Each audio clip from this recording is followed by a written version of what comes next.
White house से leak हुआ secret, Trump ने तोड़ा मैक्रों की चैट, मच गया हड़कंप। चैट लीक पर ट्रंप ने तोड़ा भरोसा, मैक्रोन को लगा बड़ा झटका। अब क्या होगा फ्रांस का अगला कदम? ग्रीनलैंड के मुद्दे पर आया महाभूचाल, तीसरे विश्व युद्ध की लगी चिंगारी।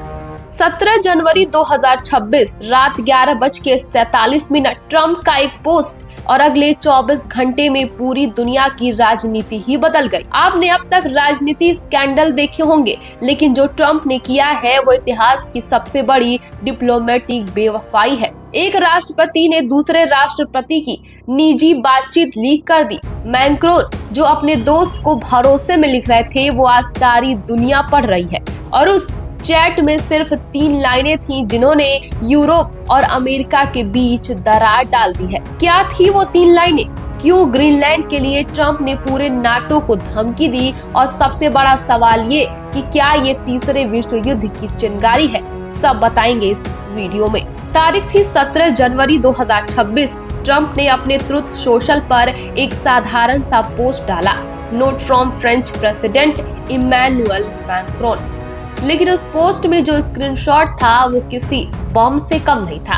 2 सुपर पावर लीडर्स की निजी बातचीत सीधे जनता के सामने। अब जरा सोचिए, अगर आपका कोई पर्सनल चैट कोई पब्लिक कर दे तो कैसा लगेगा, वो भी तब जब आप 2 देशों के भविष्य की बात कर रहे हो।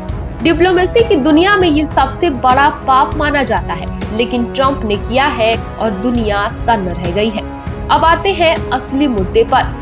मैक्रोन ने लिखा था कि पहली लाइन, मेरे दोस्त सीरिया पर हम पूरी तरह सहमत हैं। दूसरी लाइन थी कि ईरान पर हम साथ मिलकर बहुत कुछ कर सकते हैं। यहाँ तक सब ठीक था, लेकिन तीसरी लाइन में आया असली झटका। उन्होंने लिखा कि लेकिन मुझे समझ नहीं आ रहा है कि आप ग्रीनलैंड को लेकर क्या कर रहे हैं। बस यही एक लाइन काफी था यूरोप और अमेरिका के बीच दरार पैदा करने के लिए।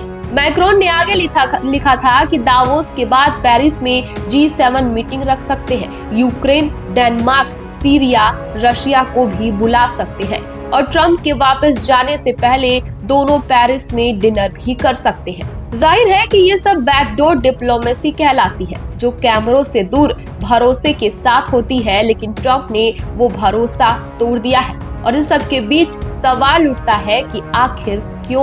और अब आता है सबसे बड़ा ट्विस्ट। ट्रंप ने ऐसा ऐलान कर दिया कि 1 फरवरी 2026 से अगर ग्रीनलैंड पर डील नहीं हुई तो 10% टैरिफ लगेगा। वो भी किन देशों पर? देशों के नाम है Denmark, Norway, Sweden, France, Germany, United Kingdom, Netherland और फिनलैंड। मतलब साफ है कि पूरा यूरोप निशाने पर है। ट्रंप का तर्क है कि हमने दशकों तक यूरोप की सुरक्षा की है, अब वक्त आ गया है कीमत चुकाने का। लेकिन यहाँ सबसे बड़ी डरावनी बात ये है कि व्हाइट हाउस ने ये कहने से मना कर दिया कि ग्रीनलैंड को फोर्स से लेने का विकल्प पूरी तरीके से खारिज है। मतलब नाटो सहयोगियों के खिलाफ सैन्य कार्रवाई की संभावना। यही कारण है कि यूरोप में इसे अभूतपूर्व संकट कहा जा रहा है। अब बात करते हैं ग्रीनलैंड की। आखिर क्यों एक बर्फीला द्वीप इतना महत्वपूर्ण हो गया है कि 2 महाशक्तियां आमने सामने आ गई है?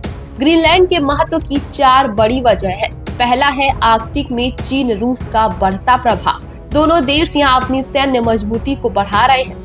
दूसरी, सामरिक सैन्य स्थिति, यहाँ से पूरे यूरोप और अमेरिका पर नजर रखी जा सकती है। और तीसरी है दुर्लभ खनिज संपदा, यहाँ अरबों डॉलर के रेयर अर्थ मिनरल है। और चौथी, जलवायु परिवर्तन के कारण बर्फ पिघलने से नए समुद्री रास्ते खुल रहे हैं। ट्रंप का सीधा तर्क है कि ग्रीनलैंड अमेरिकी राष्ट्रीय सुरक्षा के लिए जरूरी है, लेकिन यूरोप का जवाब और भी सीधा है। ग्रीनलैंड कोई रियल एस्टेट प्रॉपर्टी नहीं है जो खरीदी और बेची जाए। डेनमार्क कहता है कि ये हमारा हिस्सा है। ग्रीनलैंड के लोग खुद कहते हैं कि हम बिकाऊ नहीं है, लेकिन ट्रंप नहीं मान रहे हैं। अब सवाल ये है कि क्या ट्रंप का ये कदम सही था या गलत? क्या ये पश्चिमी गठबंधन के अंत की शुरुआत है?